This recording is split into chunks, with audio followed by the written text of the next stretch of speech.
By order of Ben Walsh, the mayor of Syracuse, today is Workers' Memorial Day in the city of Syracuse. I encourage you to read this document that was constructed with the office of the mayor to declare it so. I think we also know it is so, and it's an international day of remembrance that's observed all over the world. And so we're glad to be doing it here in Syracuse too. And so, Wendy, you're next. Good morning, everybody. My name is Wendy Colucci. I'm the field coordinator for the Central New York Area Labor Federation. We're the regional body of the AFL-CIO.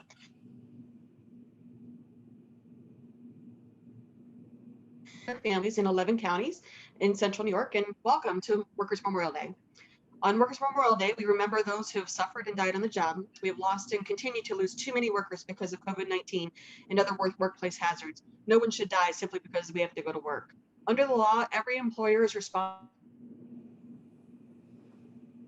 Each year, thousands of people are killed and millions more get sick or injured from preventable workplace hazards. And after this past year, it's painfully clear that too many corporate interests just don't care about worker safety, even during a global pandemic. And our allies stepped into action. We held state and local leaders accountable to enforce the law. We won protections for members,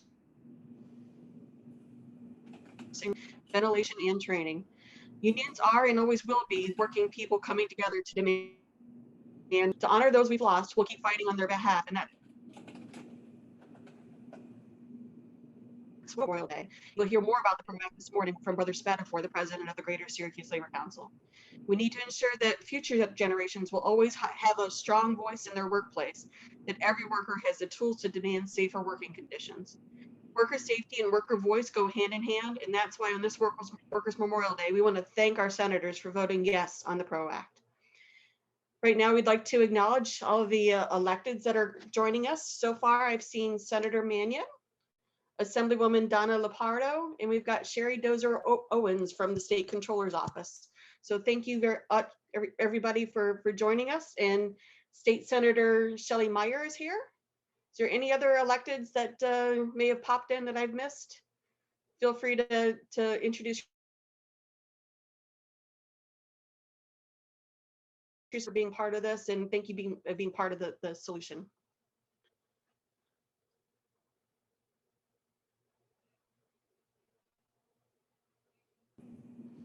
Thanks, Wendy. Next is Jessica.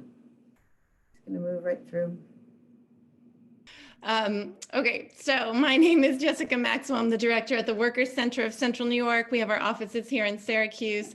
And this event has really made me reflect because I actually started last year with the Workers Center in April, just before we did this event together.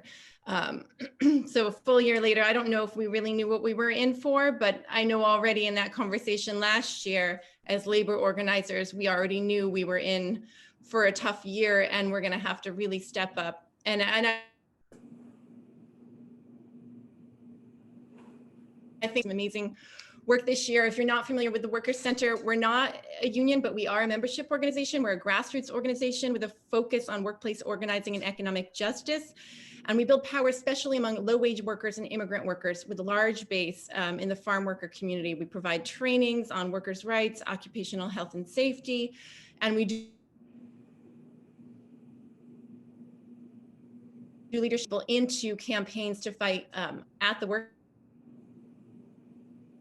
changes to shift the balance of power in favor of workers. The first death in Cayuga County due to COVID-19 with a farm worker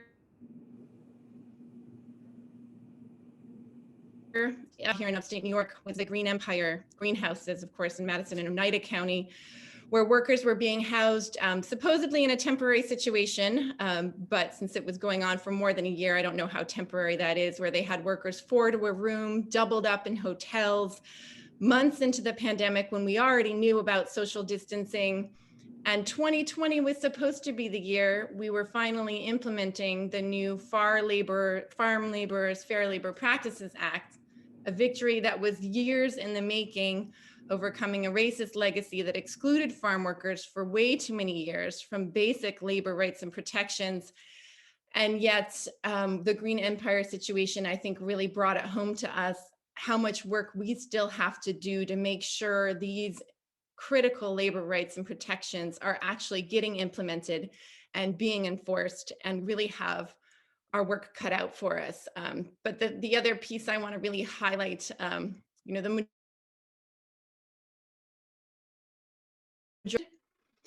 and we found ourselves in that position of representing folks who were essential and yet excluded this year. And no one should have to be arguing for their basic humanity right now during this global pandemic position that some people were in. And we found ourselves not always doing organizing so much as driving around, just delivering masks and PPE and cash cards to folks who were being excluded from any sort of support system that was available. And we did what we know best. We then organized those workers, and we joined statewide organizing efforts with excluded workers from Hudson Valley to New York City to Rochester to the North Country. And we won a historic victory this month for the first time ever with the approval of the New York State budget. New York State approved a $2.1 billion fund for undocumented and excluded workers.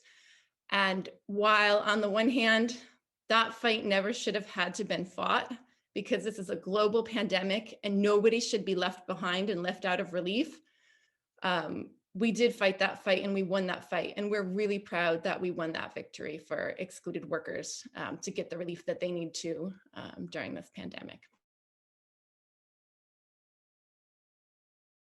For including a workers' center in this.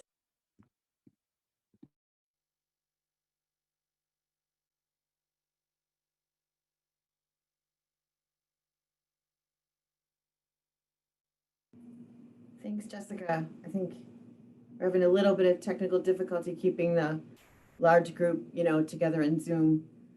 So thank you for sharing that. I just wanted to share these nice photos that she sent along as well, just depicting workers at work.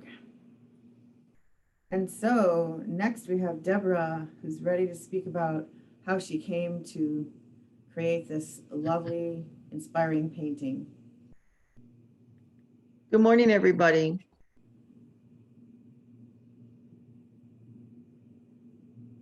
First, over the year has been, this pandemic has been just unbelievable. I want to start off by saying how many of us have to die. When I look back at the photographs that I was seeing over New York State, there was a clear picture for me in my mind when I decided to paint this year's Workers' Memorial Day painting. I thought about New York City, especially because when I saw the refrigerator trucks, I saw how they had to load a body into the trucks, how people would casually walk down a street in New York City with a body on a gurney. It stayed with me over the months of what I was going to think about when I created the painting. I started to see how healthcare workers were fighting for the basics of PPE. I look back, we are outraged due to the total failure of the policies and practices of the government at the time. And I captured the moments of the beginning months of from March to May. As you can see, there's 8 people there. The first person who died was a doctor. And then I saw a registered nurse who didn't have a N95. Another doctor died in a waiting room. A first aid worker died.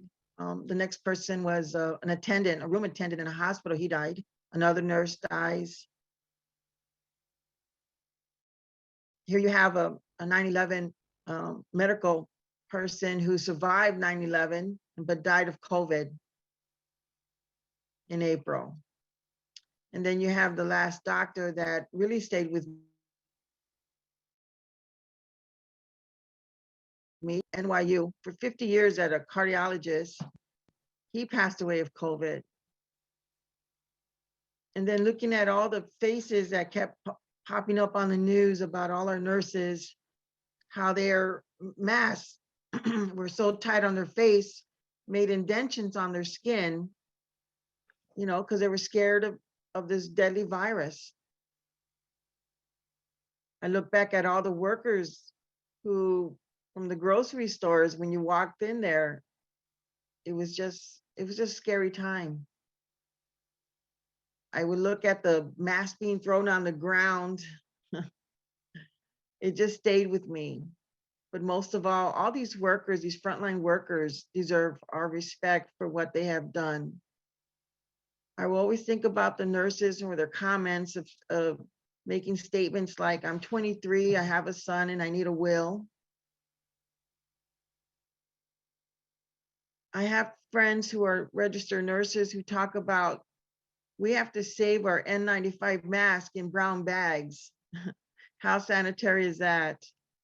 We have to use them until they no longer are viable. That's a scary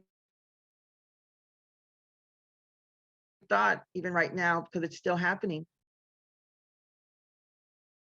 This thought for everyone is when I think back about the birdcage, about the canaries in the coal mine, how they needed them to know when there was danger. I look back and I see our healthcare workers. They are truly our canary in the coal mine now. This whole year has been, it's just been devastating for our workers. I just want everyone to know that it's been hard for people of color who've been dying. I think it's unjust. It's just a terrible time right now. Pandemic has spread across our whole country and how many people have died.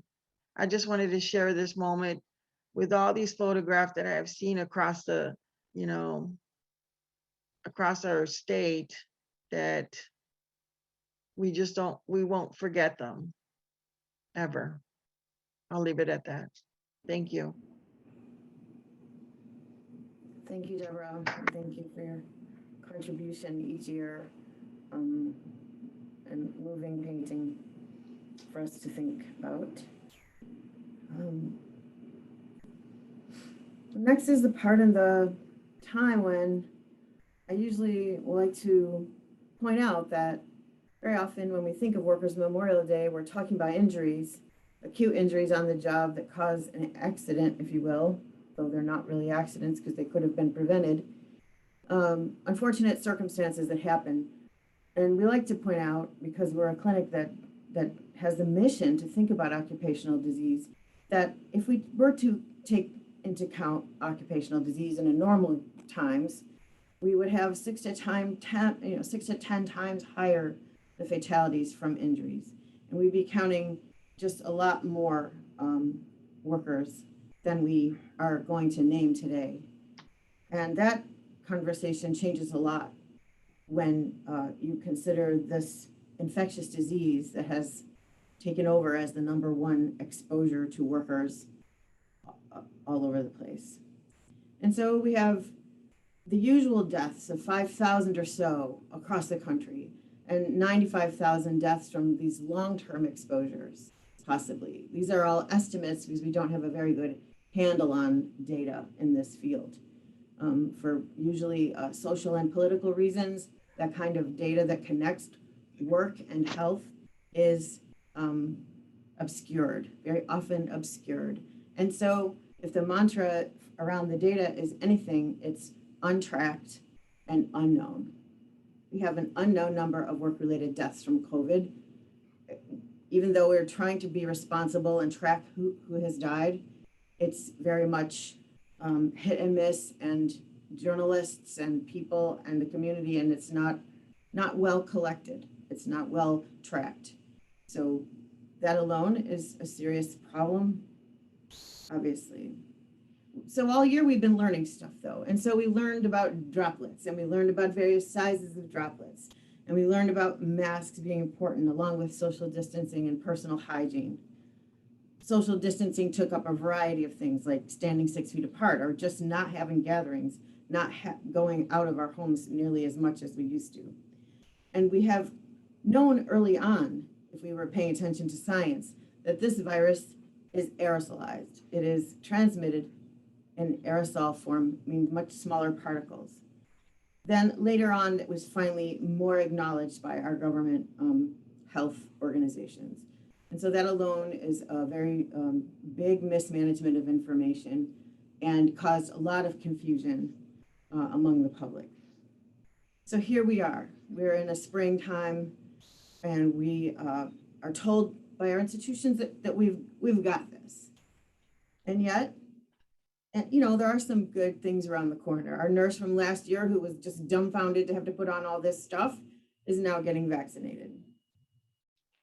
But we still have nightmares in home, in long-term care facilities. We know that nursing home workers had the worst, the deadliest jobs in 2020. And they keep reporting and reporting still that they're worried, that they're concerned about PPE still, that there's a lot of rules to follow and they're confusing, that they are exhausted and that they're really concerned that the patients inside their healthcare institutions aren't getting the best care. And this is causing stressors to abound, not only here, but around the world. As we watched over last year, we had no idea what we were in for. And I think in some places, it is still the surging, outrageous difficulty. So untracked and unknown are which workers are dying from COVID. Which ones? Out of California, we have an estimate based on workers out there. I think it'd be quite different if we were to undertake this kind of analysis here in New York, which is proving very difficult because untracked, unknown. We know that workplace deaths from trauma in the last 5 years have been going up by 10%, but even faster for workers of color. You can see how fast those figures are rising here. We have a brand new report from Robert Gray discussing how much the workers' comp system has failed. He reports that there are 1,600,000 cases of COVID in New York, 250,000 COVID positive workers, and only 20,000 have applied for comp. He further reports at the end of the day that only 1% of the cases have actually been heard. So he delineates a monumental failure of the New York State workers' comp to address COVID, work-related COVID. In Onondaga County, we have 664 folks who've died from COVID. And how many of those were from transmission at work is a very big question mark. It's not something we know.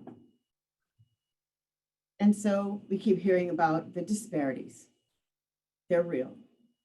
When we look at the most basic lines of data, we see that white folks have far fewer deaths per 100,000 people than Asians, Latinx people, African Americans. And then if you want to just chunk it out versus whether Latino or not, then you also see a very big disparity. This is what we're talking about when we talk about the disparity, the differences between how people are dying, how people are getting COVID. And so that's a very complicated question, but we can notice that the number of positive cases in New York City seems to correlate very strongly with areas where service workers work, where people are rent burdened in their households, and where people of various ethnicities are living.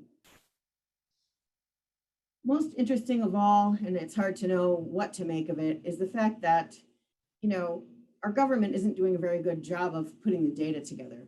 So you have a lot of journalists who are doing the work. They're becoming great epidemiologists.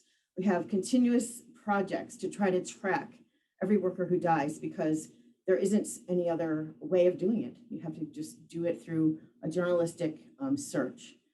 And so there are many projects that are attempting to not forget these workers who are being untracked and many times not known about. We don't even collect data in a number of states, and in many of the rest of the states, there's so much data missing, we wouldn't even know. So that's what this chart shows you. So this is a great sadness to someone who cares about getting the good picture of what's going on so that we can try to target our preventive efforts. So I had a nice conversation with Anne Marie Gibson from the New York State Department of Health. She's the one who tracks fatalities with more heart and dedication than anyone I know. And she reported to me some numbers. So bear with me as we think this through together. There were over 405 workers' comp filings for COVID-19 work-related fatalities in New York State for 2020 in just 9 months. Usually about 35 cases are filed, and these are fatality filings for everything else altogether, right? Not just one type of illness or injury. And so there would be about 140 filings in a year when everyone is working. All workers are not covered, so many employers, and this is a big undercount because there's law enforcement and fire departments that have their own workers' comp coverage, so they're not in this data. And there was, she noted that in the second quarter, there was the bulk of the filings as people, began to see their COVID as work-related and began to ask for compensation. So with these filings, there would be a need to cross-check with contract tracing to establish the work-relatedness. And she is hopeful that next year there will be a lot better understanding of what's going on. But we have to really consider these numbers as striking because a lot of folks aren't even working right now with so many unemployed. She also further went on to say that in her mind, and it's anybody's guess, because it's very difficult to connect work and health, as I told you in the beginning, that we see healthcare workers, maintenance workers, cleaners, people involved in transit, teachers, restaurant workers, and police and fire as the most have died the most frequently. This is, sort of eyeball guessing, looking at the New York Times, different sources. So in the pandemic, this is a tragedy and an outrage if you care about trying to figure out what the heck's going on. But at the same time, it's our responsibility to see to it that workers are counted and not forgotten. So moving along from that set of ideas, untracked, unknown, I'd like to move to the poetry, but I can't see everybody at once. So we have a person who's agreed to read. Mozart, are you here? If you are, you can unmute and go. Otherwise, I'm not sure he was able to make it after all.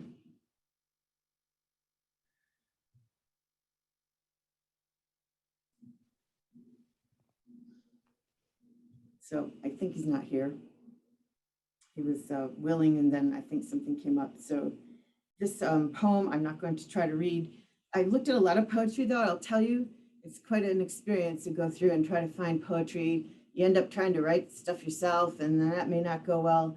In the words of an 8th grader who expressed, I'm not even sure if Patience McMillan is a girl or a guy, but Patience McMillan really asked the question, why did not we make a plan for this? Why didn't we make a plan? And so I encourage you to read their struggle, that they have uncertainty and empty aisles in their life. And they really can't understand why, if we knew better, why we didn't do better. Again, I don't want to read it because I haven't practiced it. He does, or they refer to Asclepius as a savior, looking to hope that the medical establishment will be able to get on top of the pandemic. So next I'm going to play for you this video that sort of brings this home a little better than I'm doing right now.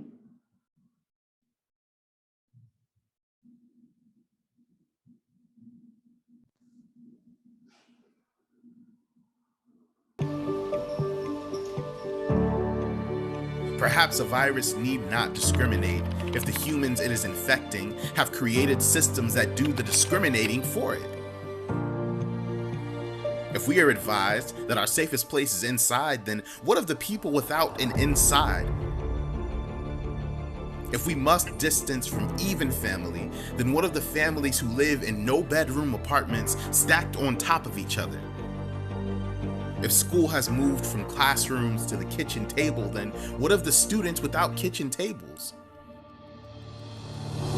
I had one shift where I saw about 84 patients. The first 21 days. Maybe this virus has illuminated an age-old inequity in this country, with mortality rates 6.7 times higher for Black people, 4 times higher for Indigenous folks, 2.5 times higher for Latinx humans, and 2.6 times higher for Asian and Pacific Islanders. Perhaps now is not the time for answers, but for questions. Like, how might we even the playing field? Where are the gaps and needs? Which humans have access to which healthcare? Who can afford to work from home? Why are essential workers being called heroes but not being paid like heroes? What will happen when they are no longer considered essential? What if we acted in solidarity with our most vulnerable? What if Black and Latinx people didn't comprise 56% of the prison population?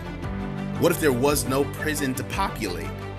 What if no one was disposable and the virus couldn't recycle itself in the imaginations of the rich? And what if we just stopped for a second to consider all the sickness that existed before, to consider how we might start healing those systems, to consider the color of COVID?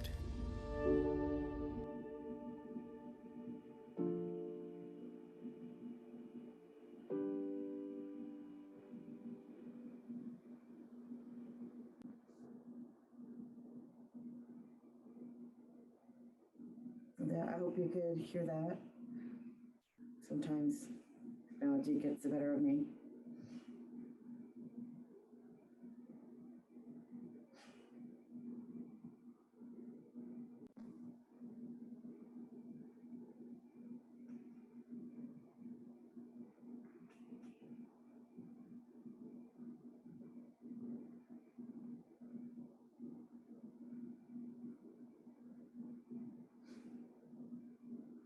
So next we're gonna actually hear directly from some workers' voices themselves.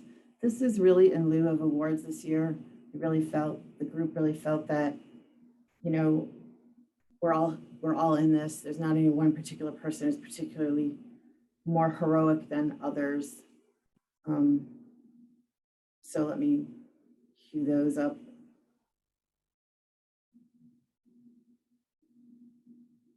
I think if I get out of this one, forgive me. I've never been very good at technology in front of people.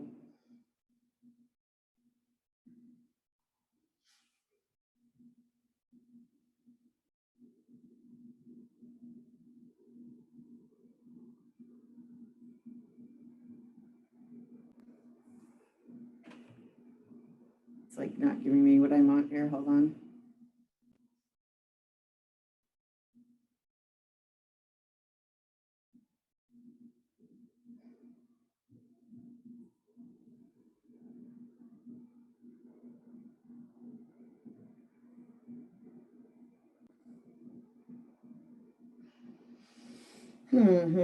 Sorry. I even practiced, you know. All right, so here she is. Hello, my name is Carlita Adamy. I'm an LPN at Loretto, and I'm also a union member of 1199 SEIU Healthcare Workers Union. Some of the toughest things about working during the COVID, especially in a nursing home, is going in and not being able to protect your residents from the COVID. You don't know who's had it, who hasn't had it, who's come in that possibly had it or was, you know, at a store and was unknowingly in contact with someone who had it. And, you know, you see all these people that you've taken care of for years and that you've known for years and has become part of your family just start getting so sick. and there's nothing you can do about it. You know, they're dying around you, and all you can do is hold their hand and let them know that they're not alone, because their family can't even come up and see them.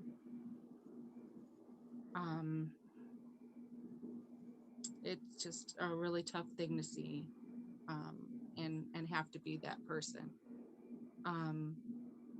The things that have helped was just knowing that even though you weren't their family, you were there for them, so they weren't alone and they didn't have to die alone.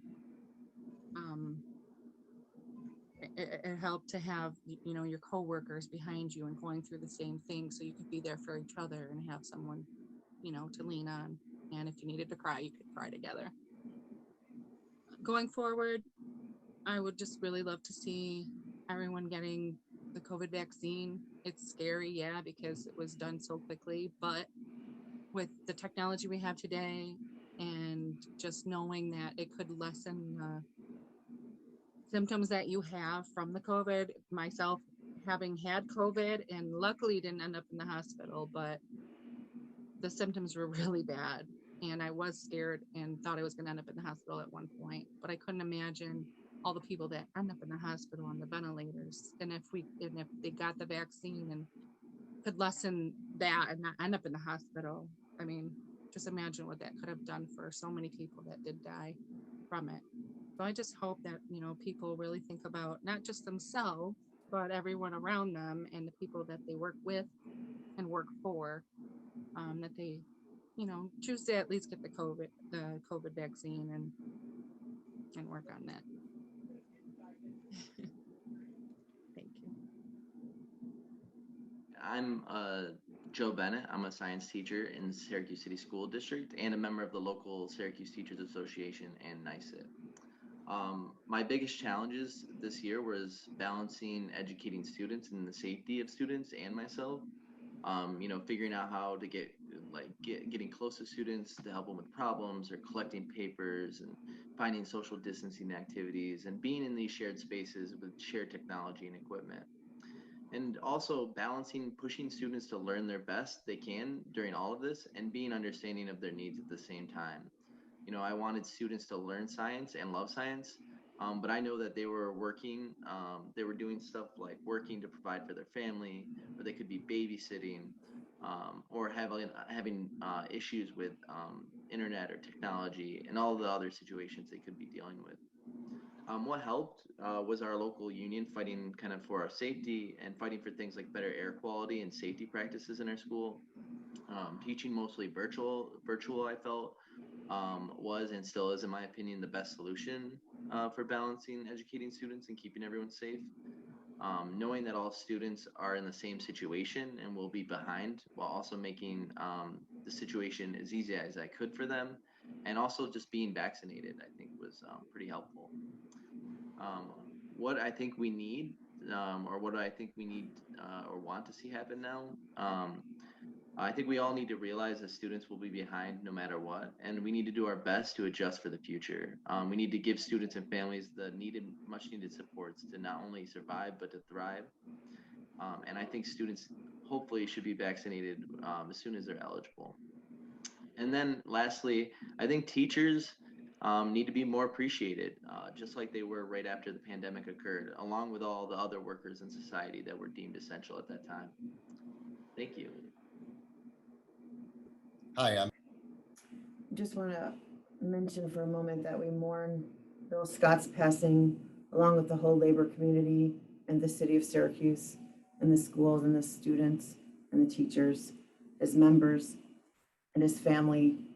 Our hearts came to a full, you know, we felt it when he passed, and we had already collected this, so we've decided to go ahead and let him speak.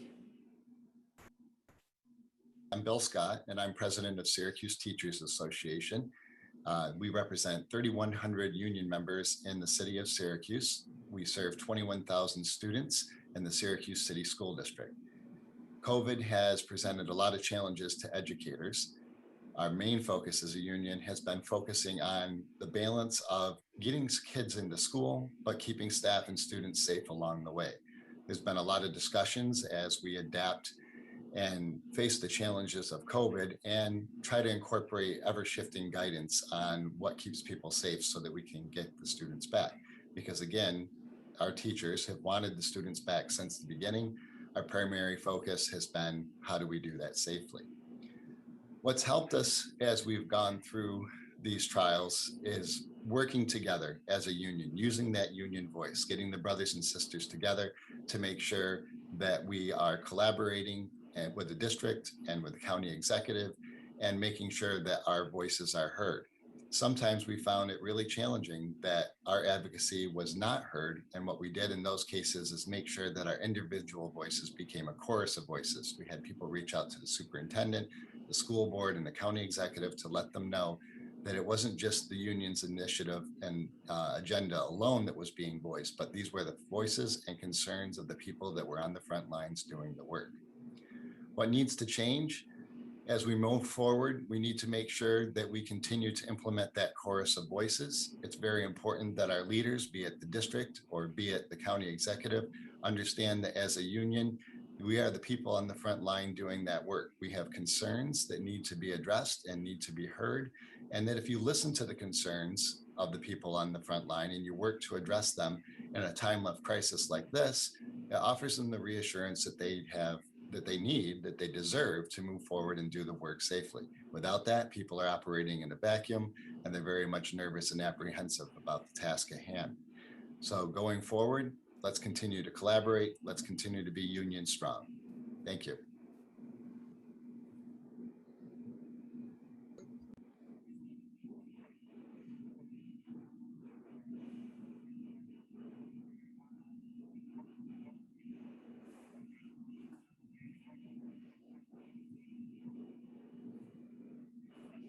Hold on, I wanted to wait on him.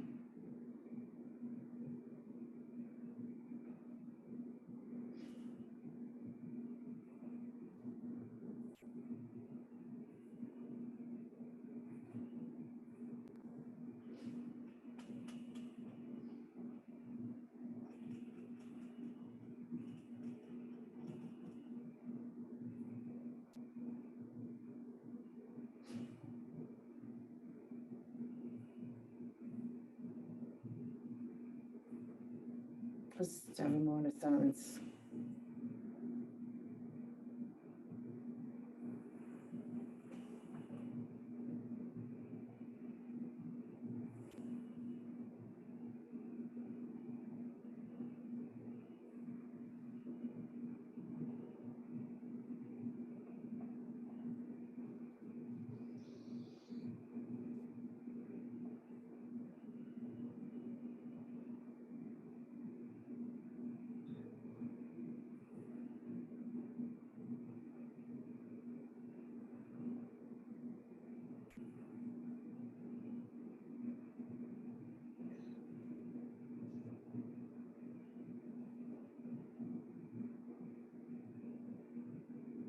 Go ahead, Carrie.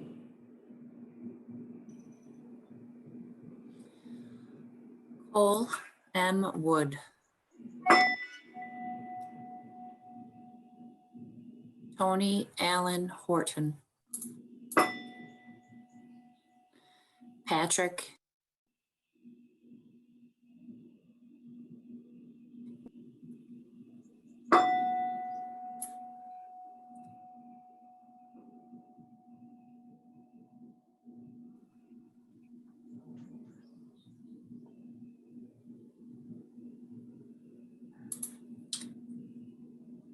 Talwinder Singh.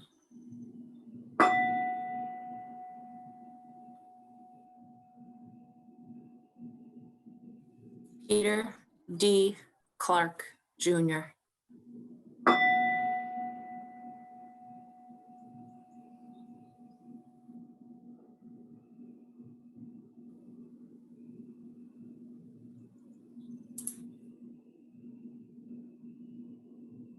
I'm sorry, I didn't catch that one.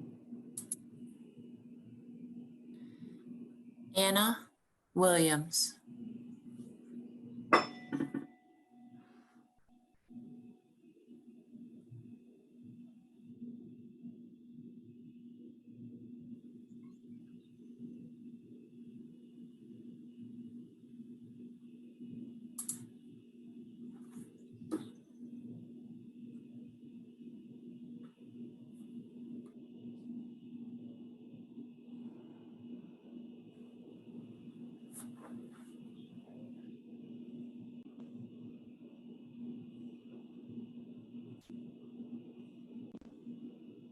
before this pandemic, you know, hi, my name is Sean Kelly. I'm the chairman of the union at TCAP, Tompkins Consolidated Area Transit in Ithaca, New York. I represent the United Auto Workers Local 2300 out of Ithaca. And before this pandemic, you know, everything was great. You know, we had a very high passenger rate. We had approximately 78 bus operators. And when this pandemic hit, we were all concerned. You know, first of all, were we going to be able to get our pay for the 40 hours that unions have always fought for? That was guaranteed. After several meetings with management, we were able to secure that agreement. You know, the second thing was, are we going to be safe? You know, I personally have 4 grandchildren that range anywhere right now from 1-year-old to 6 years old. The last thing I want to do is bring this disease home to them. That was our primary concern, was the safety of our union members. And we were able to achieve that through wearing masks. We got protective barriers on all of our buses to protect us from the public. And at the same time, we were able to also achieve that all of our members were guaranteed that no one was going to be laid off or lose their job because of this pandemic. And at the end of the day, we're all going home safe to our families. And I can't say enough for the union. You know, they were there 100%. And I'm happy to be the voice of 110 union members. You know, I'm just one person, and what I say doesn't really matter. You know, but when I go in and say 110 people say this because we are one union, that matters. Thank you.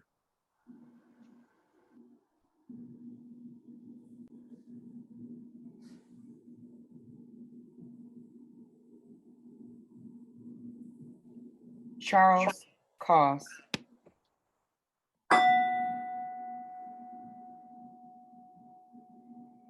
Douglas Glass.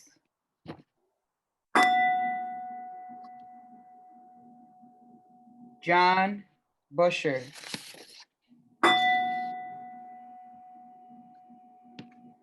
Alec Williamson.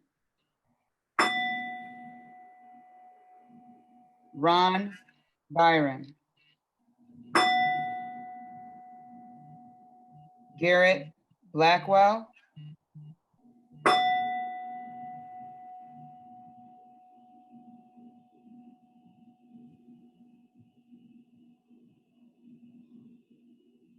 Ron Dietrich.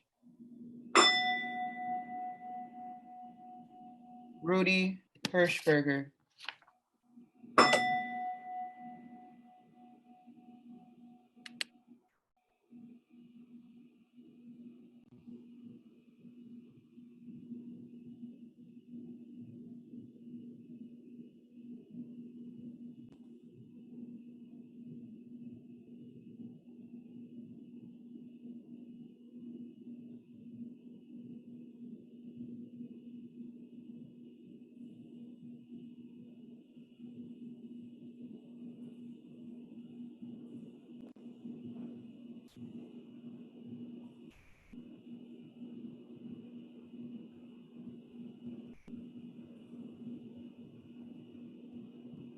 Mi nombre es Maribel.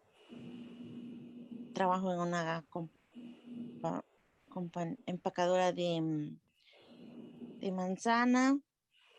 Somos 3 mujeres que vivimos aquí. Estábamos, cuando fue la mera enfermedad, nosotros trabajábamos. Días trabajábamos, días no, porque nos sentíamos realmente mal. Eso fue muy difícil, pero nosotros ya cuando nos dieron descanso y nos hicieron la prueba ya mismo en el trabajo, salimos positivo. Nos dijeron que sí teníamos el COVID, que nos viniéramos para la casa. Nos venimos a la casa. Al venir, nos llamaron que cada quien en su cuarto, que no podíamos salir, que definitivamente teníamos que reposar en el cuarto. Y en ese tiempo que tuvimos encerradas, sí una vez nos vinieron a regalar agua, y nos vinieron a regalar cosas, pero después ya no. Y necesitaban medicamentos, pero realmente no tenían los medicamentos. Yo tenía miedo de ir al hospital.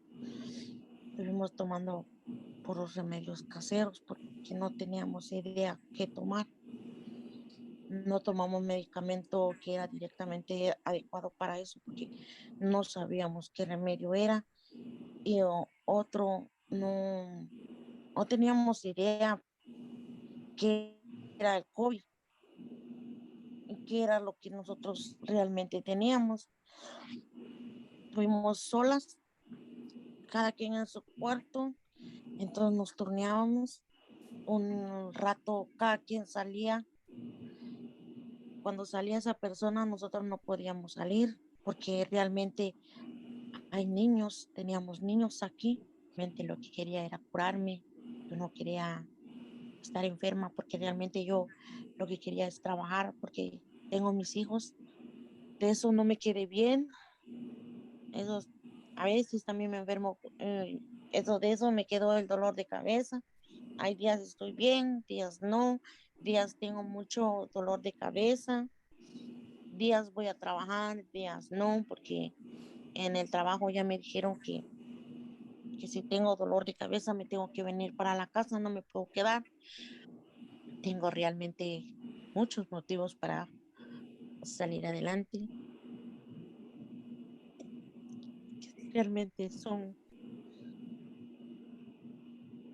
mis hijos, que ellos son los que tengo algo, digo, ¿por qué seguir luchando por algo,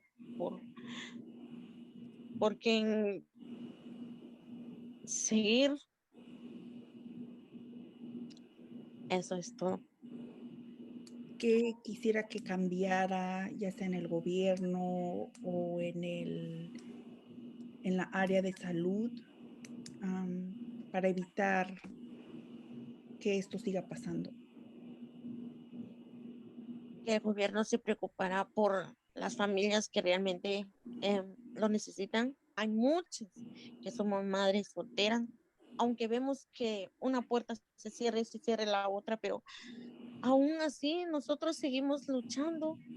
No tiramos la toalla, pero lo que necesitamos es que haya un cambio, que dijera, bueno, esas mujeres la necesitan, un cambio realmente que sí vale la pena, un cambio que sí se ve, que no solo van a decir sí, pero no lo cumplen.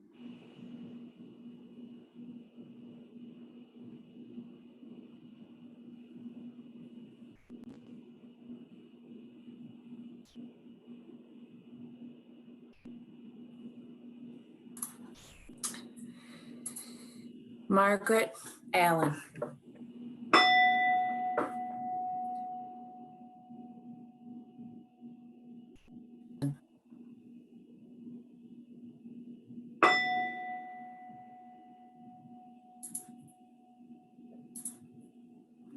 Judith Hughes.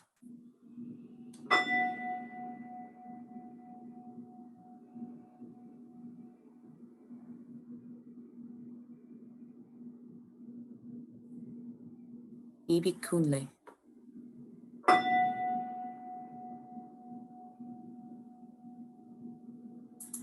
Hayden Harris.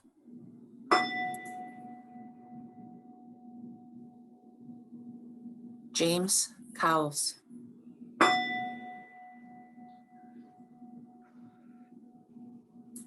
Levi Schwartzentruber.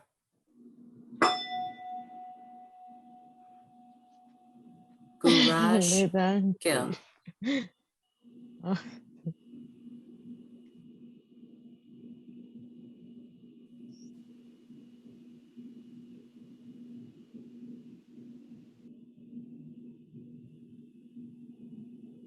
Jane Miller.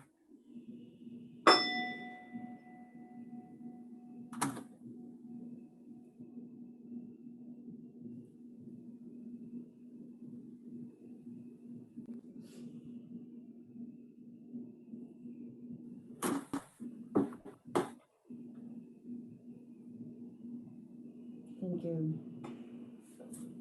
The circumstances of people's deaths are in the program. There's a link that connects you to the program that you can look at that more if you want to review it.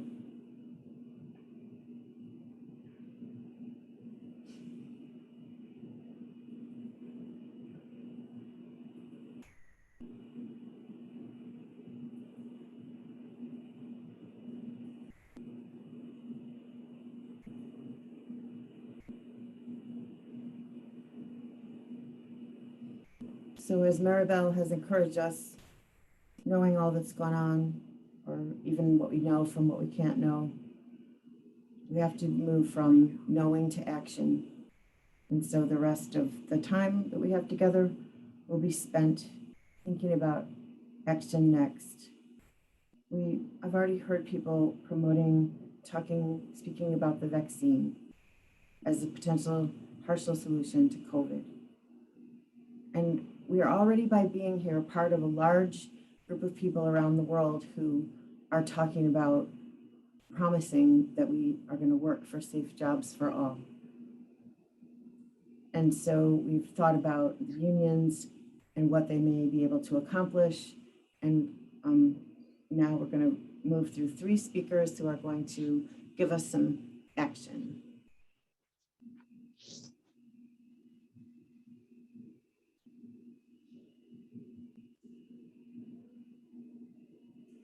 Go ahead. I'm not going to do intros. Jeff?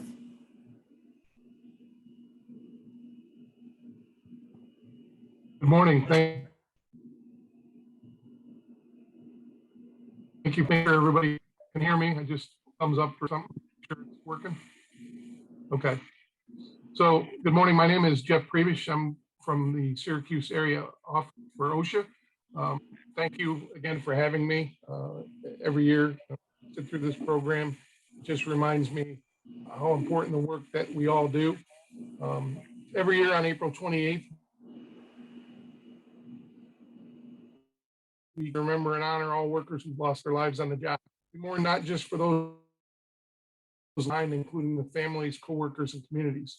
So they're as much affected as the workers because the story goes beyond just the worker. Many of these tragic losses were preventable if safety standards had been followed, proper controls were in place, or better safety and health management systems were made a priority. So we owe it to the fallen workers, we owe it to their families, to all the other workers across our nation, and to future generations. Today, as we remember and mourn, we also commemorate 50 years since OSHA first opened its doors. Workplaces are safer today than before the OSHA Act of 1970 created OSHA. 51 years ago, workers did not have protections to keep them safe and healthy on their jobs. Aside from many public sector workers who are not covered by the OSHA Act, most workers in this country today haven't had a job where they wasn't an environment without workplace safety and health protections like our parents and grandparents did. They didn't have these protections. So it's incumbent upon us to do everything we can to make sure the sacrifices of those who have been lost are not forgotten and that workplaces are safer for our children and grandchildren. Passage of the OSHA Act 50 years later, we're still faced with challenges to realize the full promise of this law. In the honor of those we've lost, we keep making sure hazards affecting their safety, their health, their lives, and the security of their families. We can do this so that every worker has a safe and healthy place and returns home every day safe and healthy as they came to work.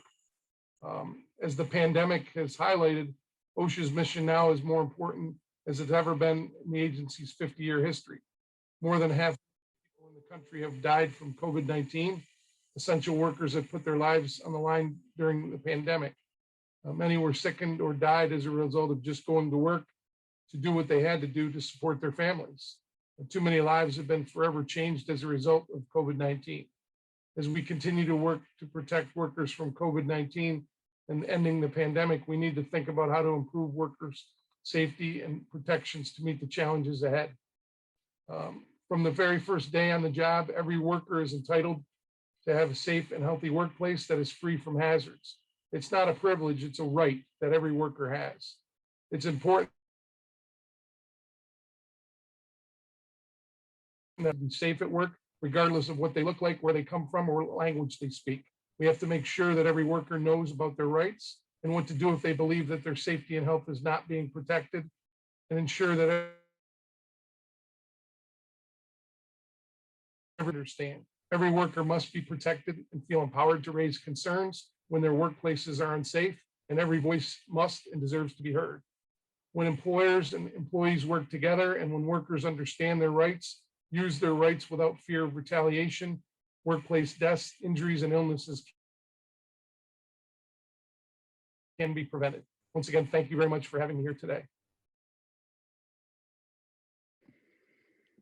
Thanks. And this is Jessica with the Workers Center again. Following up on Jeff, another key piece, we joined with the Essential Workers Table convened by Align out of New York City last year to bring in some upstate voices and farm worker voices into that space where worker organizations and unions gathered together to craft a groundbreaking piece of legislation here in New York, the New York Health and Essential Rights Order, to create a permanent airborne infectious disease standard with clear enforcement mechanisms, with an incredibly participatory process with language and key provisions being co-created and edited, going through the public unions, laundry workers, warehouse and packing plant workers, farm workers, deliveristas, really taking everybody into account and making sure it was grounded in worker experience, worker feedback, the needs of workers on the ground. We had months of back and forth with are culminating in the groundbreaking New York HERO legislation. That legislation has now made it through all of the Assembly and Senate committees. It's been passed by the New York State Senate and Assembly, and it sits today on the desk of Andrew Cuomo. Fortunately, at the last minute now, it is coming under attack from conservative business groups calling on the governor back to the Senate and Assembly, gutting key provisions, taking out completely the right of workers to form health and safety committees in their workplace, and in some cases requiring workers to tolerate unsafe conditions for up to 90 days before they can take it into court to enforce their rights. I know a lot of our unions and community groups are already on this. A dozen different unions sent a joint letter to Cuomo yesterday calling on him to sign this bill into law. I'm going to paste a social media toolkit in the chat. There's going to be a letter delivery and action at Cuomo's office today at 1, calling on him to sign this bill. We have fought and worked too hard and too long, and we need this bill too much to let this essential workers' rights bill Andrew Cuomo's desk or be gutted so as to be irrelevant by the time it makes it through the legislative process. So if you can help us push that out, and these next few days help us get this bill over the finish line.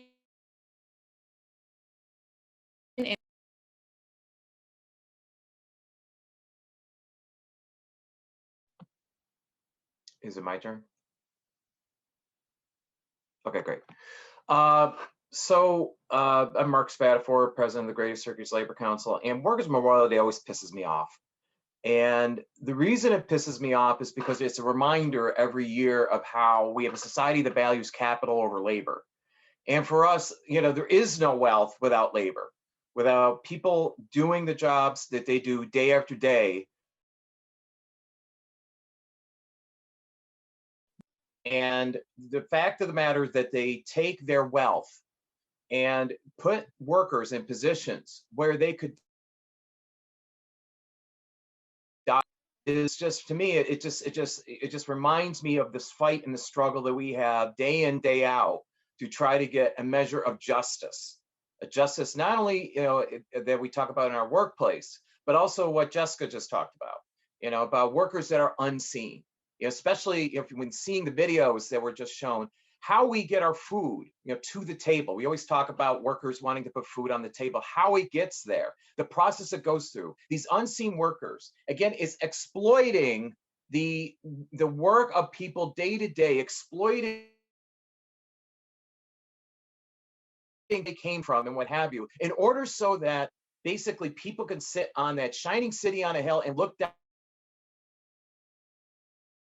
Is the reason why we must recommit ourselves to the fight and to the struggle. And the commitment of the fight and the struggle has to be to pass the PRO Act, because labor laws in this country are not only inadequate, they're, to be perfectly blunt, a joke.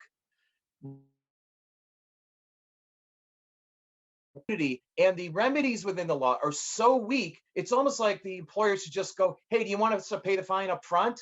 Because we'll pay that small price in order so that we don't have to deal with our workforce. We don't have to deal with the forces of labor, so that we can keep making more money, that we're valuing capital over human beings and what workers do day in and day out, so that these people on top of the chain can keep getting fatter and fatter. I had many people remember Phil Vasho from the Painters Union, who had a great line. He said to me, how much steak can you eat? How much is enough for the wealthy of this country to keep, exacerbating these problems, so that every list of people who died just going to work, going into the reason why we need to pass the PRO Act. Because passing the PRO Act is probably, if you think about all the rhetoric and the mythology of America, this is the most important thing that does that. Because why is it, especially those on the right, that talks about, that talks about freedom and liberty? Why do they have it that we have to endure a dictatorship just because you clock in every day to your job? Why is it that they want to be your judge, jury, and executioner? Just because you're trying to get a paycheck to provide so you can have a life of dignity.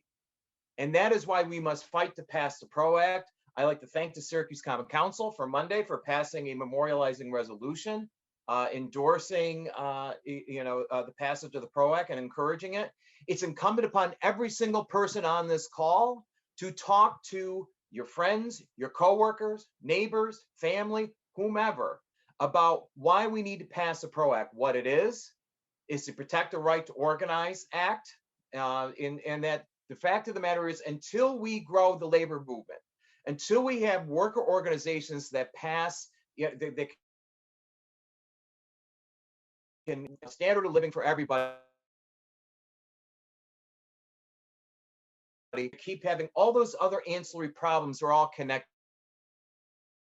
About the problem with Black and brown workers that with the video that we saw before, when we talk about poverty, concentrated poverty, when we talk about this, that is why we need to create a labor movement that can truly fight for justice in our communities. So I'm pissed off, but that's the reason why we have to keep on going. Like Mother Jones said, as we always quote Workers' Memorial Day, mourn for the dead, but damn it, fight like hell for the living. Bye-bye.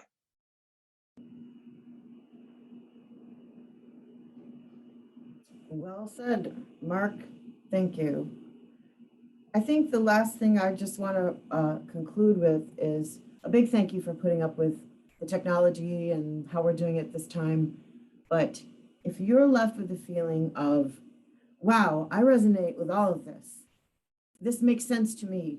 This is affecting my family. We're all workers here. All the things Mark just said. But you kind of go away and wonder, but what can I do? What should we do? I just want to encourage you to get back in touch. This is just an annual event, but we can continue to get back in touch with what shall we now do in order to pass these acts, to do more activity around keeping workers safe. At this time in history, it's a matter of life and death. It always has been. So thank you so much for coming. I appreciate all of you here, and I hope you have been encouraged by this, and that's it. We're done. That's a wrap. There's no music this time. Some good musicians have been silenced by dying in COVID, so let us think about that. A lot of good creativity gets lost. Thanks for coming.